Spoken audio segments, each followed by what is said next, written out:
لک الحمد یا اللہ، الصلاۃ والسلام علیکہ یا رسول اللہ، اما بعد۔ سلسلہ ناظرین کی طرف سے پوچھے گئے سوالوں کے جواب پیش کرنے کا ہمارے ایک ناظرین نے یہ پوچھا ہے کہ شاور جو غسل خانوں میں ہوتے ہیں، شاور کا پانی کیا بہتے پانی کے حکم میں ہے؟ اگر شاور کے نیچے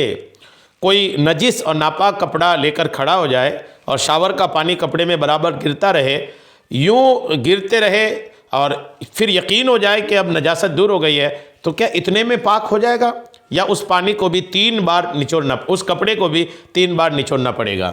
یہ سوال انہوں نے پوچھا ہے۔ جواب توجہ کے ساتھ سنیے۔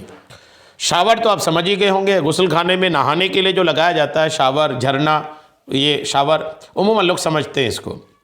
ناپاک کپڑے جو ہوتے ہیں اس کو پاک کرنے کا جو طریقہ فقہا نے لکھا ہے وہ یہ کہ 3 بار طاقت بھر اس کو نچوڑنا ہے، تب جا کے وہ کپڑا پاک ہوتا ہے۔ لیکن ایک مسئلہ شریعت کا یہ ہے کہ اگر جاری پانی میں آپ اپنے نجس ناپاک کپڑے کو لے کر کھڑے ہو جاتے ہیں یا بیٹھ جاتے ہیں اور جاری پانی میں آپ کا کپڑا ہوتا ہے، جاری پانی مطلب بہتا ہوا پانی، آپ کے کپڑے کو پانی چھو چھو کر کے بہہ رہا ہوتا ہے، جیسے ندی میں، نالے میں، نہر میں جہاں پانی بہہ رہا ہوتا ہے، اس بہتے پانی میں اگر آپ اپنے کپڑے کو لے کے رکھ کے آپ پکڑ کے کھڑے ہو جاتے ہیں اور اتنی دیر تک پانی بہنے دیتے ہیں کہ آپ کو یقین ہو جائے کہ آپ کے کپڑے سے نجاست بہہ گئی ہوگی، دور ہو گئی ہوگی، تو آپ کا کپڑا پاک ہو جاتا ہے، 3 بار دھونے کی حاجت نہیں ہوتی۔ یہ کس پانی میں؟ جاری پانی میں یہ حکم ہے۔ اب ندی نالے شہروں سے تو بہت دور ہو گئے، کئی شہروں میں ہے بھی، اب لوگوں کے گھروں میں شاور، انہوں نے یہ پوچھا ہے کہ شاور کا پانی جو گر رہا ہوتا ہے، ہم اس پانی میں کپڑا لے کے کھڑے ہو جائیں، پانی اس کے اوپر گرے اور پانی پھر کپڑے سے ہوتا ہوا نیچے جائے،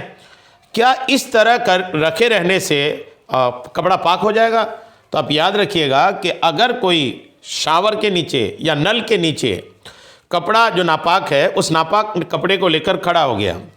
اور اتنی دیر تک کپڑا لے کر کے کھڑا رہا کہ یقین ہو جائے کہ کپڑے میں جو نجاست ہے یہ دور ہو گئی ہے، اتنی دیر تک اگر شاور کے نیچے یا نل کے نیچے کھڑا رہا تو اب یقین کریں کپڑا آپ کا پاک ہو جائے گا۔ یعنی شاور کا پانی، نل کا پانی بھی بہتے پانی کے حکم میں اس معنی کر ہے کہ اگر بہتے پانی میں آپ لے کے کھڑے ہو گئے، جس طرح نجاست دور ہو جائے تو پاک ہو جائے، 3 بار دھونے کی حاجت نہیں، ویسے شاور یا نل کے نیچے اگر آپ یوں کھڑے ہو جاتے ہیں اور پانی برابر آپ کے کپڑے میں گر رہا ہوتا ہے اور کپڑے کے میل، کپڑے کی نجاست، وہ پانی دھیرے دھیرے وہ نیچے لے کے آتی ہے، پھر اخیر میں ہوتا یہ کہ پانی وہ آپ کی نجاست جو ہے وہ گر گئی ہوتی ہے۔ تو جب یقین ہو جائے کہ نجاست گر گئی ہے، کپڑے سے ہٹ گئی ہے، تو اب الحمدللہ آپ کا کپڑا پاک ہے، آپ کو اس کپڑے کو 3 بار نچوڑنے کی ضرورت نہیں ہے۔ یہ اس طرح کی باتیں جو میں نے آپ کو پیش کیا ہے نا، یہ در مختار کی کتاب الطہارت کے جلد 1 کی صفحہ 187 اور 88 میں فقہاء کرام نے لکھا ہے۔ تو امید ہے بات آپ کو سمجھ میں آ گئی ہوگی، بڑی آسان بات ہو گئی ہے اور لوگوں کے لیے آسانی بھی اس میں ہے، کیونکہ 3 بار جو نچوڑنے کا جو معاملہ ہے نا، کئی بار لوگ مشکل میں پڑ جاتے ہیں کہ 3 بار نچوڑنا ہے، وہ بھی طاقت بھر نچوڑنا ہے، اور وہ بھی جن کا کپڑا ہے وہ نچوڑے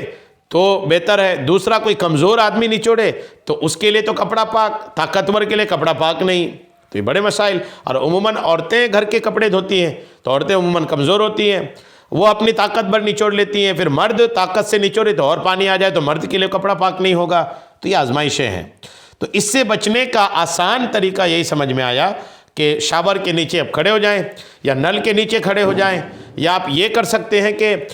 بالٹی میں آپ کپڑا رکھ دیے، نل چالو کر دیے، کسی ڈنڈے وغیرہ سے کپڑا کو اتنا دبا کر کے رکھے کہ کپڑے کا کوئی حصہ پانی سے باہر نہ ہو، نل چالو کر دیں، اور جب نل کے پانی سے آپ کی بالٹی بھر جائے گی تو بالٹی بھر جانے کے بعد یاد رکھیں کہ ڈنڈے سے کپڑا ایسا دبا کر کے رکھے کہ کپڑے کا کوئی حصہ پانی کے باہر نہ ہو، اور پانی پھر بہنے دیں، ابل کر کے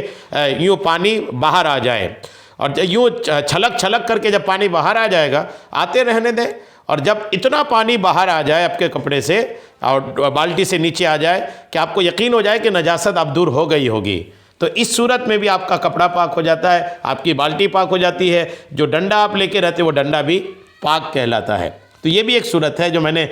ٹچ کر دیا، عرض کر دیا، یہ بھی فائدے سے خالی نہیں ہے۔ امید ہے بات آپ کو سمجھ میں آ گئی ہوگی۔ اللہ کریم ہم سب کو شریعت کے تمام مسائل سیکھنے، سمجھنے اور اس پر عمل کی توفیق عطا فرمائے، آمین بجاہ النبی الامین صلی اللہ تعالی علیہ وسلم۔